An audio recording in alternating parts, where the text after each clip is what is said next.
Today I'm going to address two specific rebuttals I received in response to my video, Did Jesus Go to Hell and Suffer as a Burnt Sacrifice? Answering IFB Steven Anderson.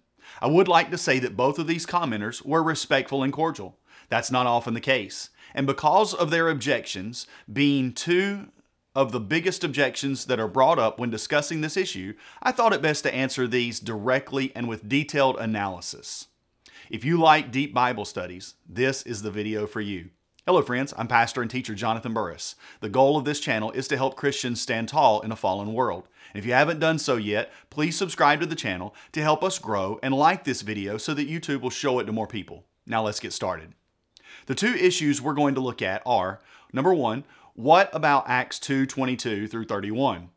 And then number two, the King James Bible does not distinguish between Gehenna and Hades. It just says hell, and hell, according to one commenter, is always a place of suffering. Let's dig in. Acts 2:31 says, He, seeing this before, spake of the resurrection of Christ, that his soul was not left in hell, neither his flesh did see corruption. This verse is a direct reference to Psalm 16:10, which says, For thou wilt not leave my soul in hell, neither wilt thou suffer thine Holy One to see corruption. In Acts 2:31, the King James translators rendered Hades to hell. The NASB and ESV uses the actual Greek word Hades. The NIV uses the phrase, the realm of the dead. In Psalm 16:10, the word hell is the Hebrew word Sheol, which is the ancient Hebrew word for realm of the dead. Sheol is the most common word for the afterlife in the Bible, and it appears 65 times in the Old Testament. Genesis 37:35 says that Jacob wishes to join Joseph in death, saying, I shall go down to Sheol to my son mourning. 2 Samuel 12:23, David calls it the land of no return as he mourns for his son. And the Old Testament often uses the word grave and Sheol interchangeably. In the Septuagint, the Greek Old Testament, the word Sheol is most often translated as Hades, which refers to the netherworld in Greek mythology. In the New Testament, Hades resembles Sheol in that people must descend into both places, and both locations are inescapable. Sticking with Acts 2:31 and Psalm 16:10, we see that both verses are referring to the common word for the afterlife. The Hebrew word in the Old Testament, Sheol, is rendered 4 ways in the King James Bible.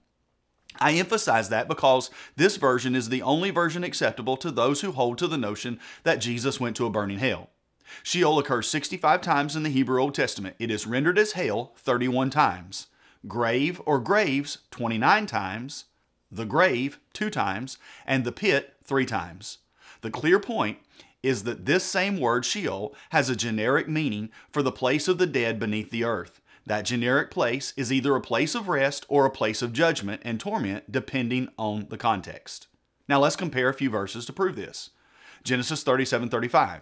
And all his sons and all his daughters rose up to comfort him, but he refused to be comforted, and he said, For I will go down into the grave unto my son mourning. Thus his father wept for him.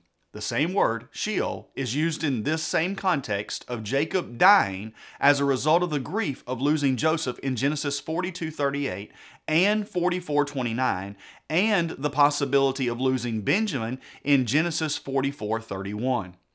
The same Hebrew word is rendered Hades in the Greek Septuagint, and I know of no one who will argue that Joseph believed he was going to a place of burning judgment when he died. But wait. Sheol, or Hades, is also used to refer to a place of judgment. Deuteronomy 32:22 tells us, For a fire is kindled in mine anger, and shall burn unto the lowest hell, and shall consume the earth with her increase, and set on fire the foundations of the mountains. Likewise, Psalm 9:17 says, The wicked shall be turned into hell, and all the nations that forget God. It is this same generic Sheol or Hades that Acts 2:31 says that Jesus went to. So where did Jesus go? To a place of rest or to a place of torment? In Luke 16, we find the events of the rich man and a certain Lazarus. Now some call this a parable, but it is not. Jesus never used names in parables. Here we see Lazarus dying and being carried by the angels into Abraham's bosom. The rich man also died and lifted his eyes in hell, being in torments. The word hell in Luke 16:23 is the Greek word Hades. This is the same generic term we have discussed at length already. Both Lazarus and the rich man are in Hades, or Sheol. One is comforted in Abraham's bosom, and the other is tormented in the flame.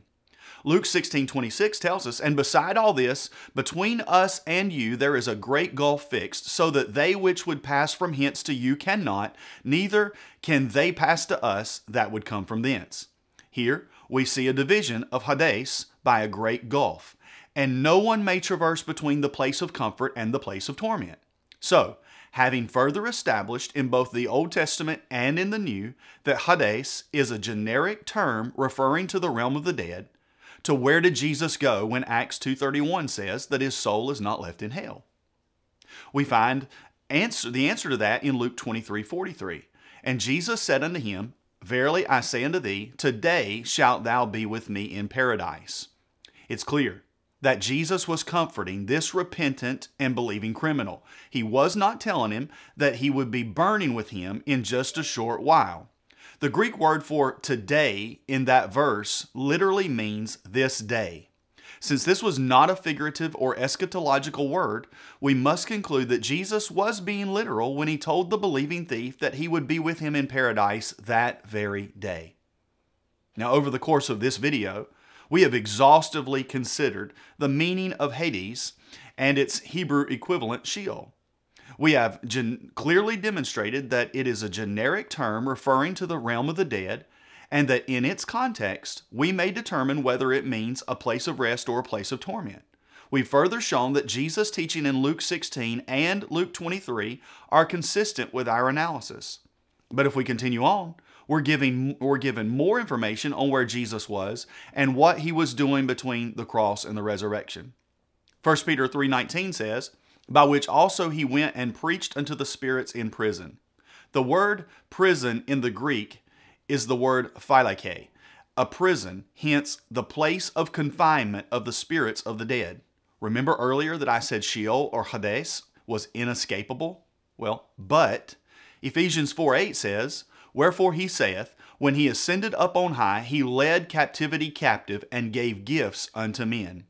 Many consider that this refers to the liberation of the souls of Old Testament saints who were freed from the confinement or prison in Sheol, Hades, paradise, or Abraham's bosom. Christ was sent, as foretold in Scripture, as their kinsman redeemer and the final sacrifice for sin, because their faith had been accounted to them for righteousness, in Galatians 3:6.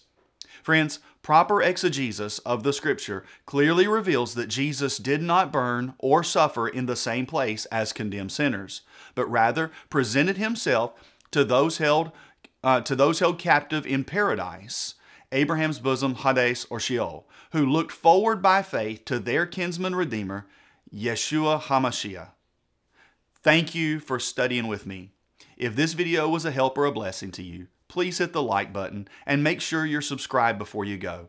And if there is a particular question or topic you'd like for me to address, let me know. Thank you again for watching, and I can't wait to see you next time.